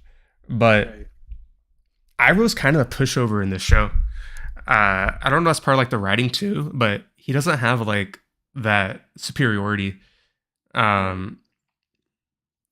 He doesn't have the humility, and he doesn't also have like a command of himself like he does in the cartoon, Yeah, like he doesn't seem to know his character. Like the Iroh in... Oh, go ahead. I was just going to say, you definitely have changed my mind a little bit on this, because I was a bit more positive on Iroh coming into this, but the accuracy to the show, Iroh is such a unique character that you just don't want to get wrong. And I don't think the guy did a poor job necessarily. I think he could have done better for sure. I like a couple things about him that they changed too. I like the emotion that they showed with his son in the show, and the backstory was really cool. I did like that. What am I? The Tales of Boss. They did some of the Tales of Bossing say. In this season, like they played the song "Leaves on the Vine" in the background. That was really cool. That was connection with Zuko. I liked Zuko and him. At first, it was like a little forced, but they had a couple scenes with his son Lao Ten, I think his name is, or something. Yeah. And Zuko's relationship with Iroh was definitely greatly improved in those few scenes and flashbacks, and then you get to also see it connect to present day. So I like that. It does get better throughout the show, the relationship for sure. Definitely holds up. Iroh's such a strong character in the cartoon. And I'll be honest, I'm not a fan of their chemistry though throughout most of the show. Like it felt forced to me throughout most of the live action. They just didn't feel like they clicked to me. It was kind of weird. I just think Iroh, I could see that he cared about Zuko throughout the whole show, but he didn't have a command over what he was trying to do like he did in the cartoon. You know what I'm saying? In the cartoon, Zuko is like a son to him, but in this show, he almost feels like more of like a concerned relative. Like he doesn't want to say too much because he's not like his dad. Like he's like a distant like cousin, or I guess like an uncle or something. He is an uncle, but he doesn't really take that role of like really trying to be there for Zuko like he is in the show. He's more passive. He does give Zuko advice, although he does it very weirdly sometimes. And him being there for Zuko in the show, like he's always on his side, but it never really felt like it was always the right time to be on his side. It was almost like they had connection like off screen, and then we go on screen to the next episode, and like all of a sudden there's like some stuff we missed, and now he's like defending Zuko, for example, right? Right. I personally think they handled Iroh very poorly in the live action. I want to put him in D tier. For me, I might have to do C, just because I don't want to. Man, I don't know. It's tough. I don't like his choreography either. His choreography was terrible. It could have been so much better. It could have been so much more. Because here's another thing with Iroh too. Iroh is like top tier like firebender. He can rival Ozai, right? Him and he like he admits he probably couldn't beat Ozai, but there's a chance he might have been able to. If maybe he was a little bit younger. The Dragon of the West. And in this show, he's kind of clumsy and he doesn't do much martial arts, which I don't appreciate compared to the cartoon. Also, too, in the cartoon, his fire is like big and powerful because he knows how to firebend through breath and through love rather than firebending through anger. And I don't seem to show that in his firebending in the show, in the live action show. Yeah, see, I'm at a tough spot too with Iroh because I agree with most of the things you said, but I also don't think it was. They definitely could have done worse. I don't think his character's like really ruined yet. I think that they can come back in season 2 and make a lot of improvements on him. But yeah, regardless, the basis, the like foundation of his character isn't really what it is in the show. He doesn't have the same style of wisdom and Lao Tzu that, he has in the show that is such an integral part of his character. And not having that just kind of makes him a different character. I feel like the actor didn't really know what he was doing either. Like anytime he said something, he'd like look side to side and say something. I don't know. It felt kind of fake. Like I don't feel like the actor really fell into Iroh's shoes very well at all. He looks exactly like him. He looks exactly like him. He does look exactly like him. But the actor, like he starts to discover him toward the end, but it gets better. But I don't know. The actor didn't do a very good job playing Iroh. Yeah, there was definitely some moments where I was like trying to get a grasp on him, but I couldn't really do it. The T thing was forced too. What's going on with this guy? Yeah, they didn't really have... The T thing was very forced, I agree. T thing was forced. That was bad writing, but it's still like a part of it. Yeah. His tropes were kind of forced and put too much up front, I feel like. And I want to put him at high D because of it. What do you think? He has potential. I don't want to spend too much more time on him though, because we've just. I think I'm gonna put him at low C. Yeah. I'm gonna do the same, but I don't know. I feel this is tough. Yeah, I'm putting mine low. I'm putting mine top of D tier.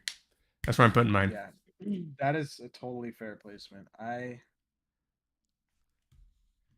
can't decide. I think the time spent on him is justified because everybody loves Iroh. Everyone talks about him. I feel like a lot of people want to feel the same way we feel about him. Yeah. He's kind of like. I think I might meet you at low. He's like the Walmart version of Iroh. That's what it is. He's the Walmart version of Iroh. I'm gonna do that too. Yeah. He's still like extremely likable, but going off of everything that we're ranking these characters on, he's not. If I watched this show without having like recollection of what Iroh was like in the cartoon, I would probably rank him in B. Yeah. But to have such an impactful character in the cartoon be kind of reduced to this is definitely deserving of a D tier. Yeah, I don't know. Let us know what you guys think in the comments. This is he's tough to rank. Yeah, because he's definitely not unlikable in the show. Like, no, he's still an extremely likable character. Yeah. But I think we're gonna be those guys right now, and we're gonna put him in D. I think that's a good call. Yeah. I think that's fair. So. Alrighty, do you want to do Katara next? Yep. Katara is cringe. I'm not gonna throw in cringe. I can't do cringe. I can't. She didn't have a big part in the show. She was sidelined. Like, what the hell happened? Totally sidelined. I think you guys remember, like, I consecutively would say, I forget Katara's in the goddamn show. Like, I forgot about her. Like, she just doesn't. She doesn't have a presence the entire show just being in the background with that scroll in her hands, being like, "Oh, I'm learning waterbending, but I suck." And then all of a sudden, she's like god tier. Yeah, it's like she gets super good off screen, and beats Poku, beats Zuko, and like it doesn't make any sense. Yeah, she whoops Zuko. What the fuck? Yeah, that's crazy. I might throw her. That's on some Rey Skywalker shit. Yeah, I'm throwing her in like. She had no character development. Because no character development as a character, like William said, no development. A lot of off-screen shit happened, but on the screen, she did play Katara similarly to how she is in the show, in the cartoon.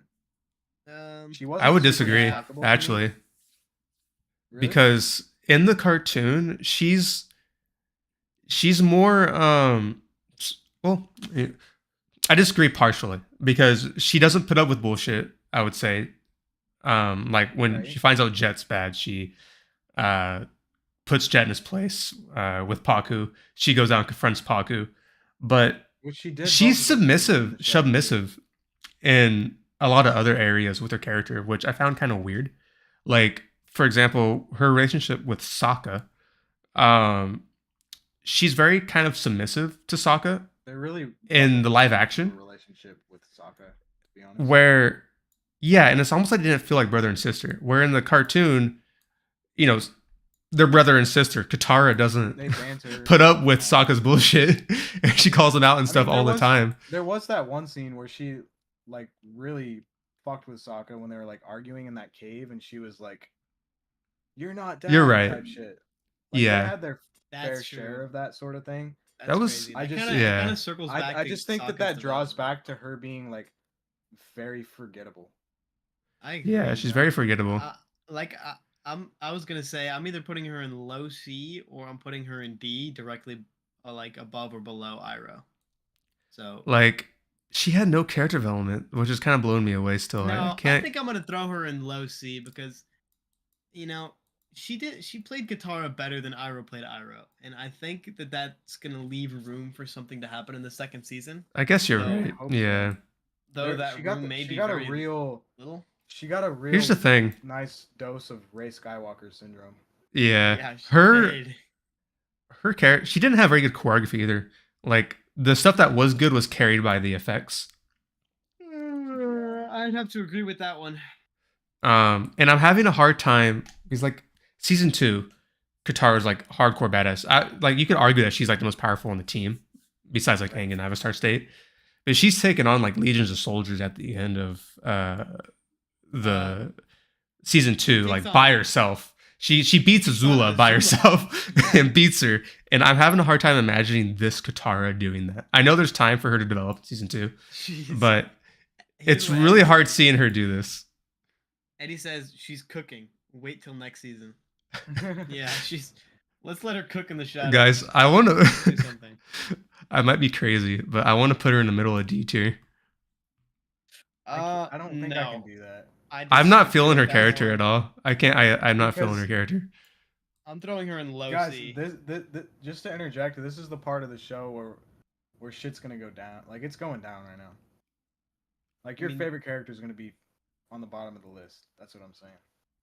Oh. You know? Yeah, I mean, I don't know. Should I put her in mid D? Because I'm talking to the audience, not you guys. Oh, yeah, okay. I was like, what are you talking about? He's foreshadowing for our boy Aang. Yeah. Aang? Okay. Okay, hold on. I need to finish where Katara goes. Talk about Aang. Because I'm going Katara in low C. Katara in low C, just because I believe that there may be. I'm gonna put her. You know what? Hidden potential. I'm putting her at the. Yeah, I think her acting was okay.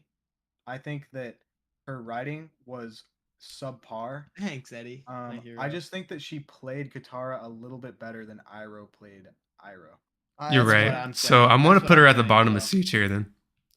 Okay. That's exactly what my reasoning was. I think that she's one episode away of being from D tier.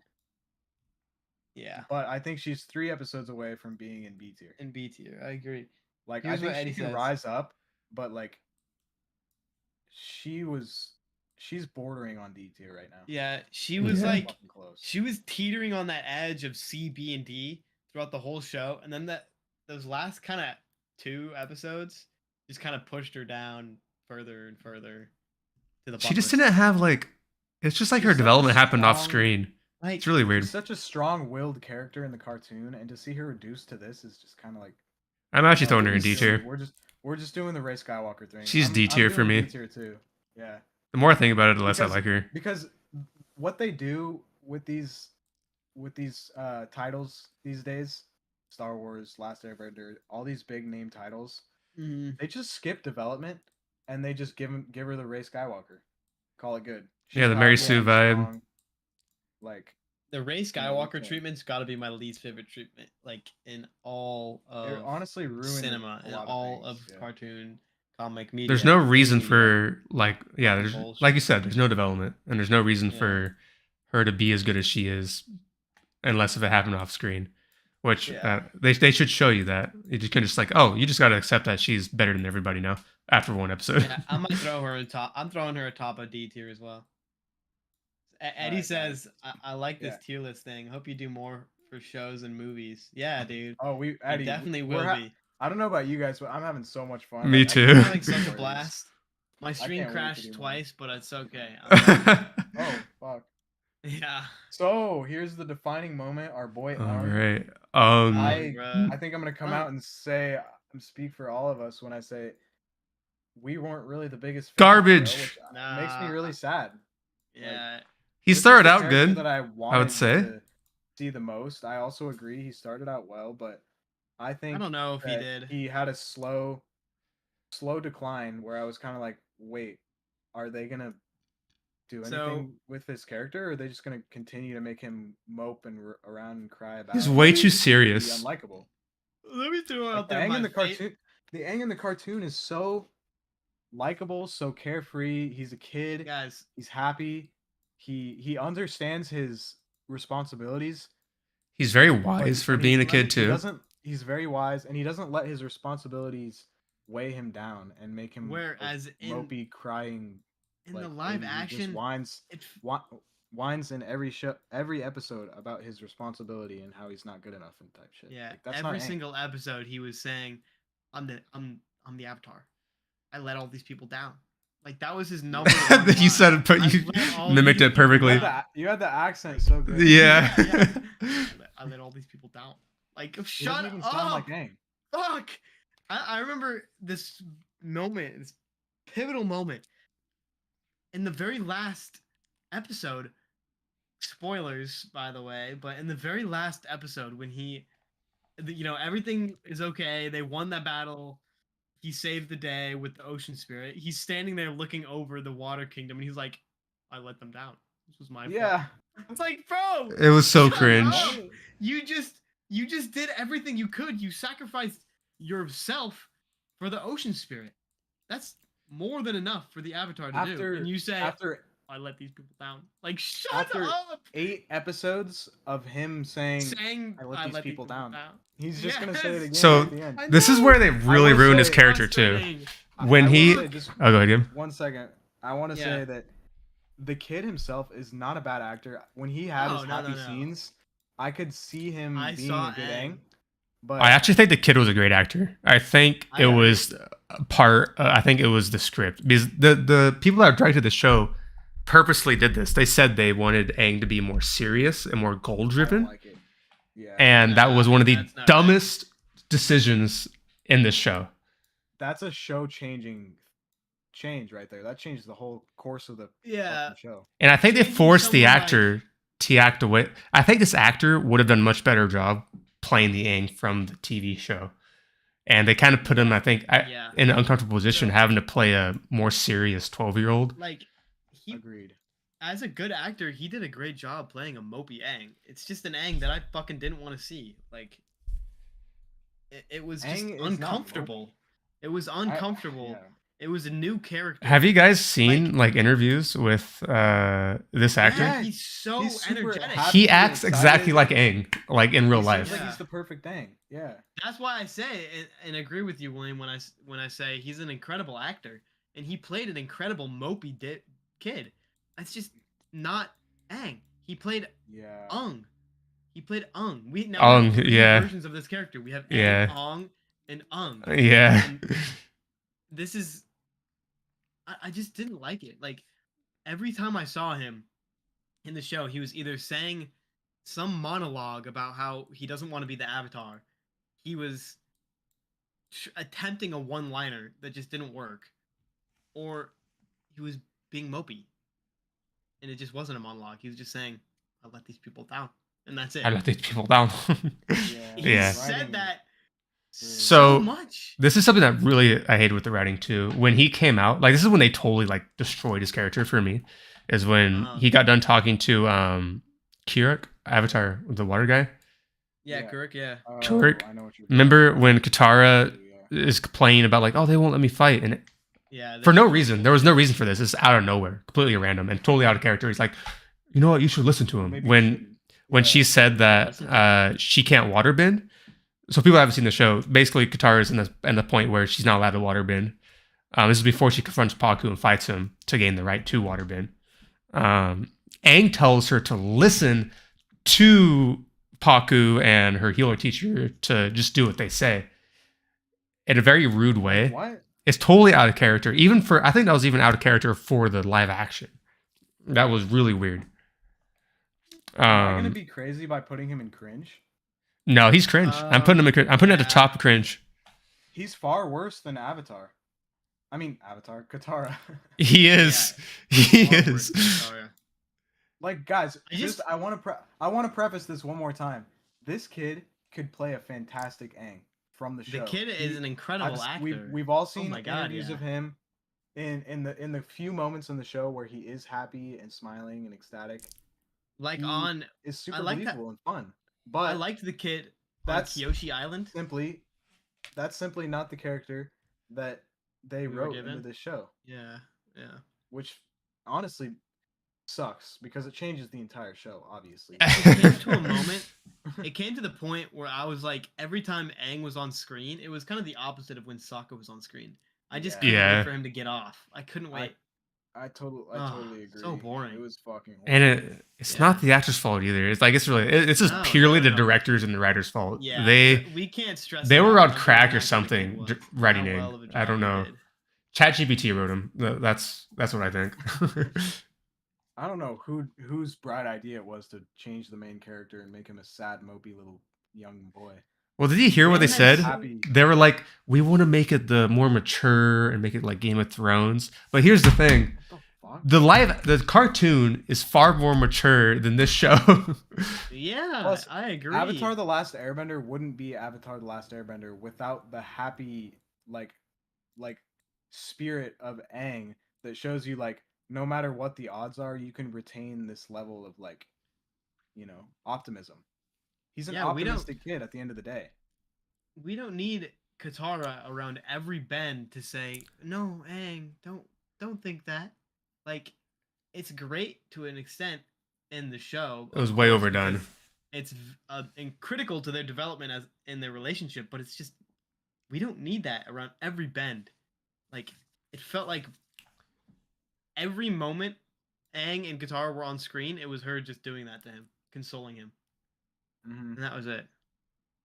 Yeah, anyways. It was sadly top of cringe for me. Top of cringe. Top of cringe. What do you guys think? Let us know in your comments below. Yeah, let us know. I think we've definitely shaken some things up here in the last. Yeah, I agree. Eddie's in the main character section. We've got some in cringe. We've got some in some in D. Really, that's where the big opinions really come in. That's what I think everyone will agree with our decision with Sokka and Ozi, though. Like, yeah, I agree. Eddie says it seems like Eddie says seems like a Hayden Christensen situation. Anakin and Hayden, where people. It's honestly worse though too.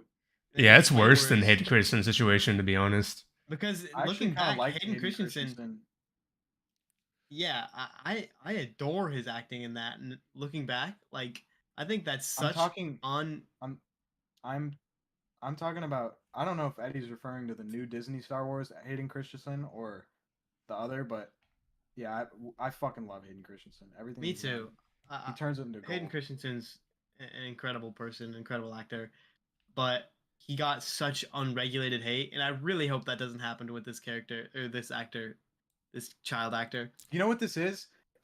it's not really, but it's like Finn from Star Wars. Good actor, good likable guy, like potential through the roof, but horrific, very poorly writing character. Yeah, that's crazy. Here's what angers me about this more too is like Aang's character's already been written for them, and for some reason they decided to make it worse. They didn't need to do that. It was already perfect. Yeah. Also, he's the integral character in, one of the most popular cartoons of all time. So why would you really feel the need to make such a drastic change? It's not like the change that they did with Sokka. I was just gonna say that for his character. Just gonna say that to do something different. It's they changed Aang for the worst. Yeah. Also, too, let's talk about the fact that Aang never waterbended in this entire season. Like what? I can't even. Like that's about the episode, not really the character, but it's goofy. It's dumb. I think Aang, he's probably my biggest complaint with the show so far. I think if Aang's character was more true to Aang in the cartoon, it'd be a lot better show. Then the show would be like a 7 out of 10 or 7.5 out of 10. Like, it would have been a lot better. Even closer to an 8, because it doesn't matter so much as long as he is there, because he's like the biggest part of the cartoon. I gotta say, when you have the Avatar in cringe, something's fucking wrong. Yeah. Yeah. Here, Matthew actually wrote this perfectly. He said, in the show, Aang is a kid that wants to run from his responsibility. In the live action one, they decided to write him as being strictly about his responsibility. Yes. Yeah, that's true. Completely made him the opposite. About it. Mm-hmm. And not only is is like he's very like negative about it too. Yeah. It's not like he's like, I have this responsibility to do this, like I need to take it seriously. He's just like, I don't know how I can do this, like I don't know if I'm capable of this, like, I'm gonna do this all wrong. He's just saying that the whole show. It's so exhausting. Again, guys, don't hate on the actor. We think the actor is actually really great. Of course not. But I think the actor this is like hating the writing. Eddie's referring to the old Star Wars. I got you, Eddie. Yeah. I thought so. I figured. With the way people were hating on Hayden for no point, for no reason. Agreed. But, so yeah, here's our list. I think there's huge potential with the season 2. Yeah, this might be one of the situations where season 1's the worst. A lot of times with the situation, season 1 is the worst with live action, and then it gets better with 2 and 3. I really hope with season 2 they pick something to focus on. They don't try to stuff every little thing into this. They need to focus on the core goal, the main thing that drives the story. So season 2 is going to be Zuko and Iroh's development, and then Aang learning earthbending. That's like what it should be about. Yeah, Zuko, Iroh, Aang learning earthbending, and then they meet together at Boston. Yeah, and waterbending, because they skipped that this season. Apparently waterbending as well. Apparently seeing Azula was more important than Aang learning waterbending. Fuck yeah. Freaking stupid. Those three things should... Go ahead. They could have taken all the Azula scenes and that whole plot line out, and instead just put that in with Aang learning waterbending from Katara and at the Northern Water Tribe, and that would have... The show would go up like a half a point, like immediately. Yeah.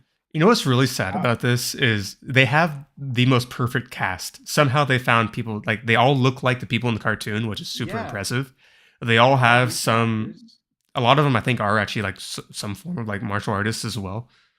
Right. Like they have the most perfect cast almost, and they've really ruined, they've really dropped, like they've ruined it with step 1, which is Ratchet writing the script. Everything, the CGI, the scenes were all beautiful. Maybe a little too perfect sometimes, but with the clothing, everything being plain. But CGI might have been a little over the top as well. But CGI was good until it wasn't. There was some scenes where it was like, okay, I almost feel like they didn't, like, it was a $120 million budget, so about $15 million per episode, and I feel like none of that budget went into the writing. Like, I'm having a hard time seeing where that money went.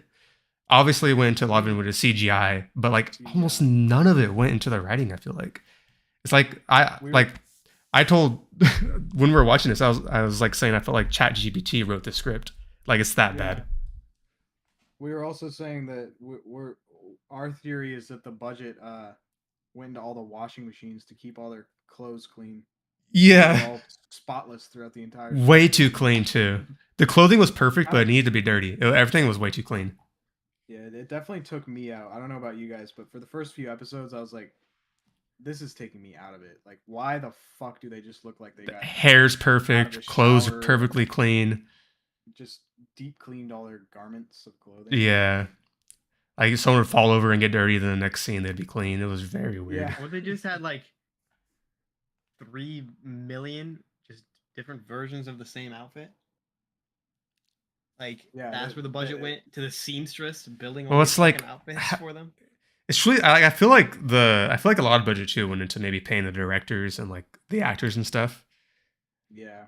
Like because I feel like not much of the budget actually went into the creation of the show, which is really, really disappointing.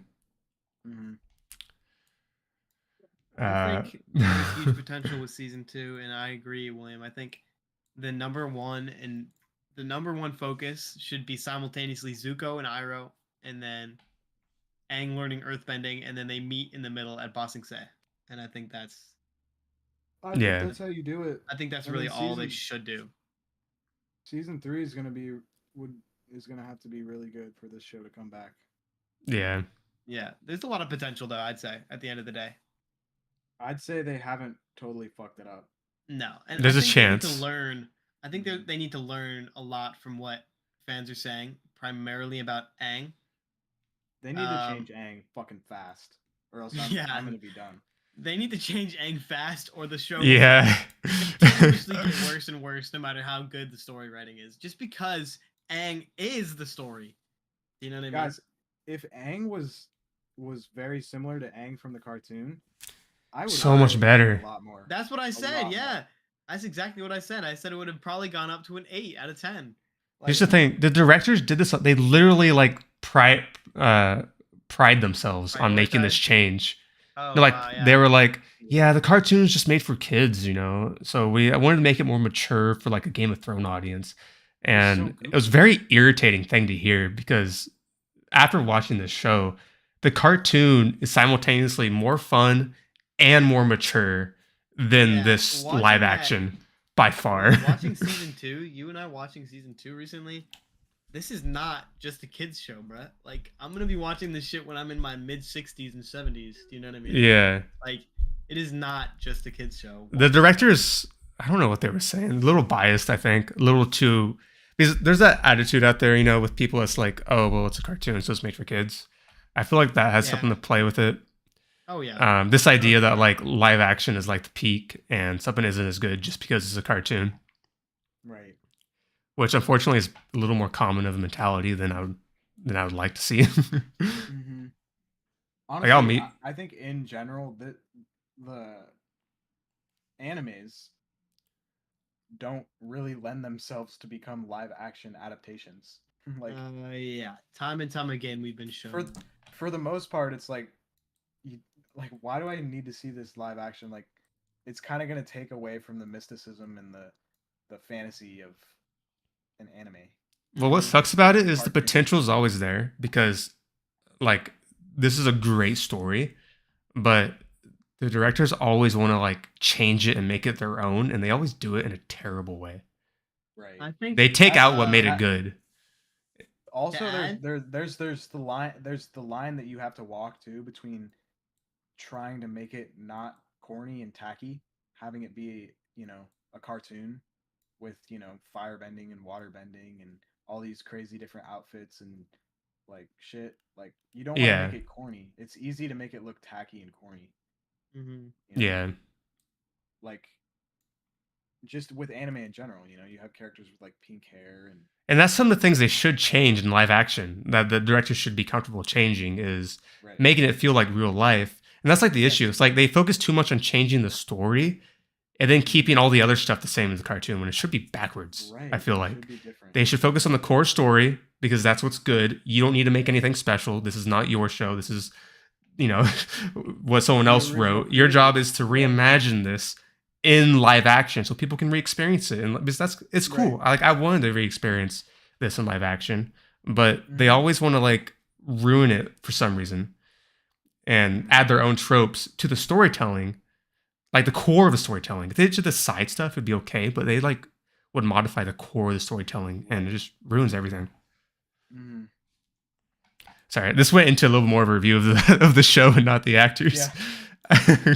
Well, either way, Eddie brought up something that I was going to mention with the One Piece live action, going back to transitioning cartoons and animes into live action. Like, it's as good as it's gonna get is the One Piece live action, and then below that is. I heard that was good. Yeah. Pretty good for what they did. That's what I'm saying. Like, it's good for what you can do with the live action and a show of that depth. Same here. And what they could have done to just make it even better is make it maybe 10 or 12 episodes instead of 8. Like, you're just trying to cram so much into so little with so little time. You know what I mean? And they added extra scenes with Azula. You see it all the time too. Like, these days there's so many adaptations that we got 8. It's almost like they didn't care about the pacing at all. They just wanted to shove in as much as they wanted to. Even one extra episode would have been completely fine with me. You know the ending? The ending of the show was like the most anticlimactic thing I've ever experienced. The best thing about the ending of the show was the way it looked. It was so subpar. Like, the music was worse. Aang's voice was worse in the Avatar state. I was like so bored.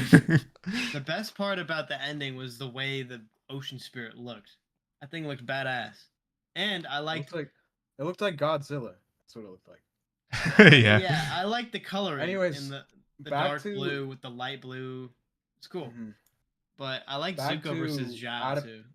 Adaptations and stuff like that is like, you see it so often these days. It's like the Death Note adaptation. Does anybody remember? And they're never good.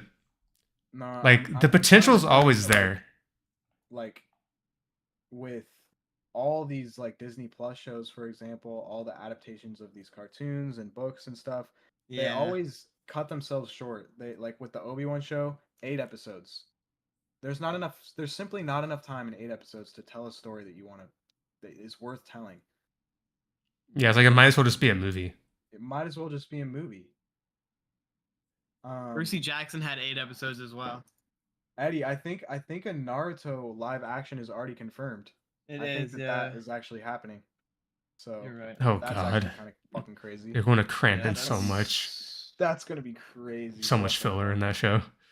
I won't be out for sure. I'll be blown away if they make that work. Me too, man. We'll do a watch party for that. Yeah. But here, so yeah, guys, we had a lot of fun making this. I want to do like Star Wars movies rankings, character rankings from Star Wars, Lord of the Rings, movie rankings. Like, seriously, drop your comments. What do you guys want to see? I think we all had a lot of fun doing this. I myself love making tier lists, love making lists.